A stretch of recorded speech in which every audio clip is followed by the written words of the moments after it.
Out here at this collapse, Skitty Boy, Skyline Landscaping. Winter as fuck out here. Tristan. Alright, what's up guys? Welcome back to Dirtworks TV. Appreciate all of you as always. So today we're out here on this emergency retaining wall repair.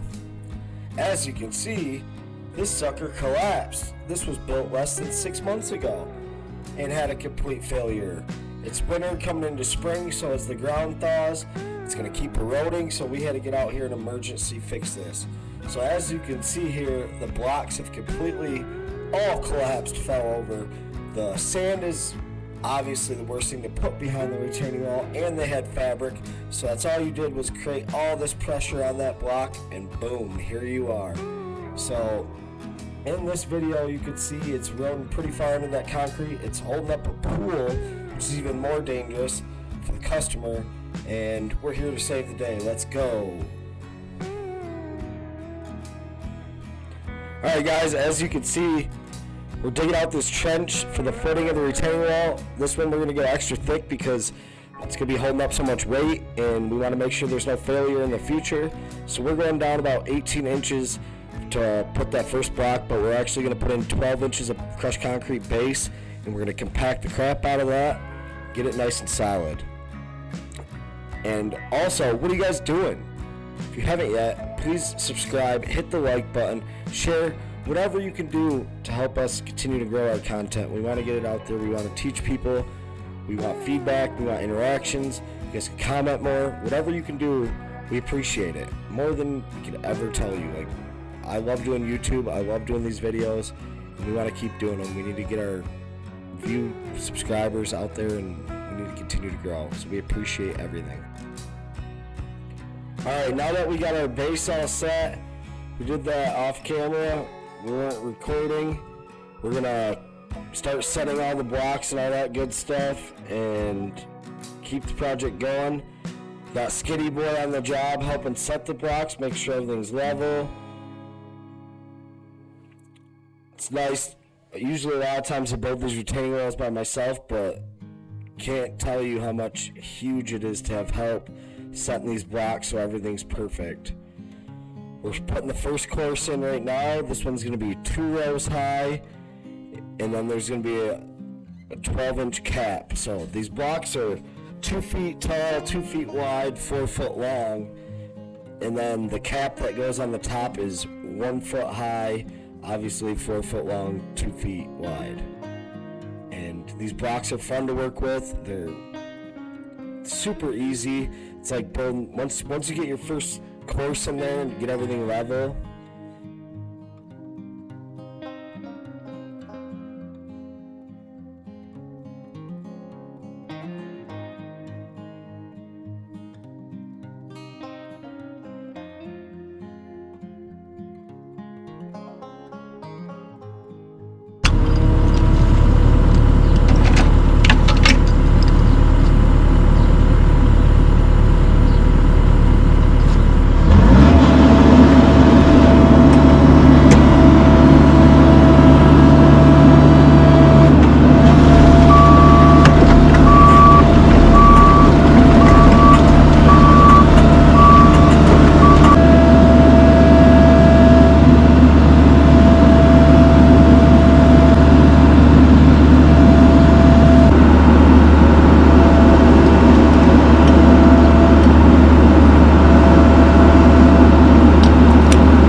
Losing time, I'm fading fast. I just wanna make it last. Try to let go of the past. I close my eyes, embrace the blast. Sleepless nights and headaches stack. Restlessness to hell and back. What's my purpose? What do I grab? A slippery surface, a heart attack.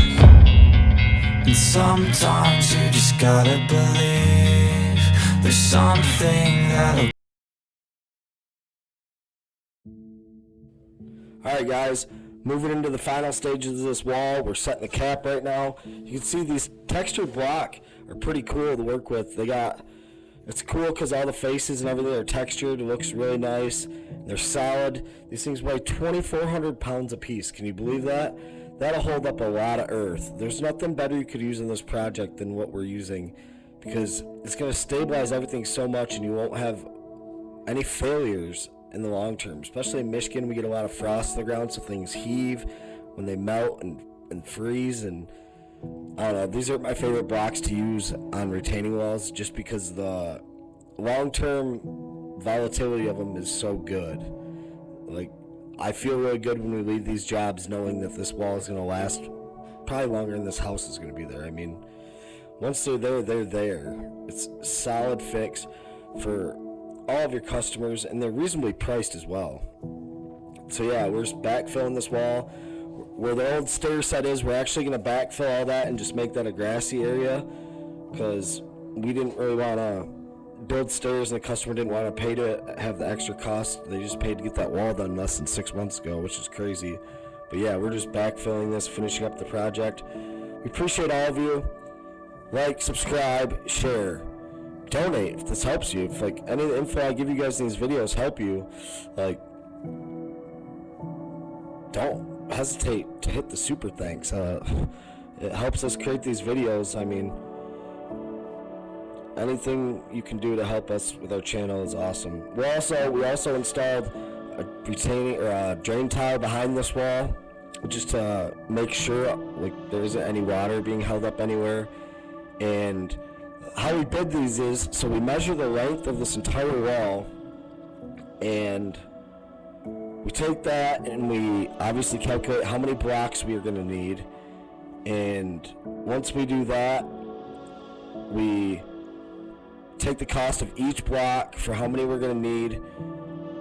We add transport costs in there, and then obviously what we charge to be on site with 2 machines, 2 guys, and factor all that in. And that's just a simple way of how to bid it. If you want more detail, hit us up in the comments. We'll make a video on that.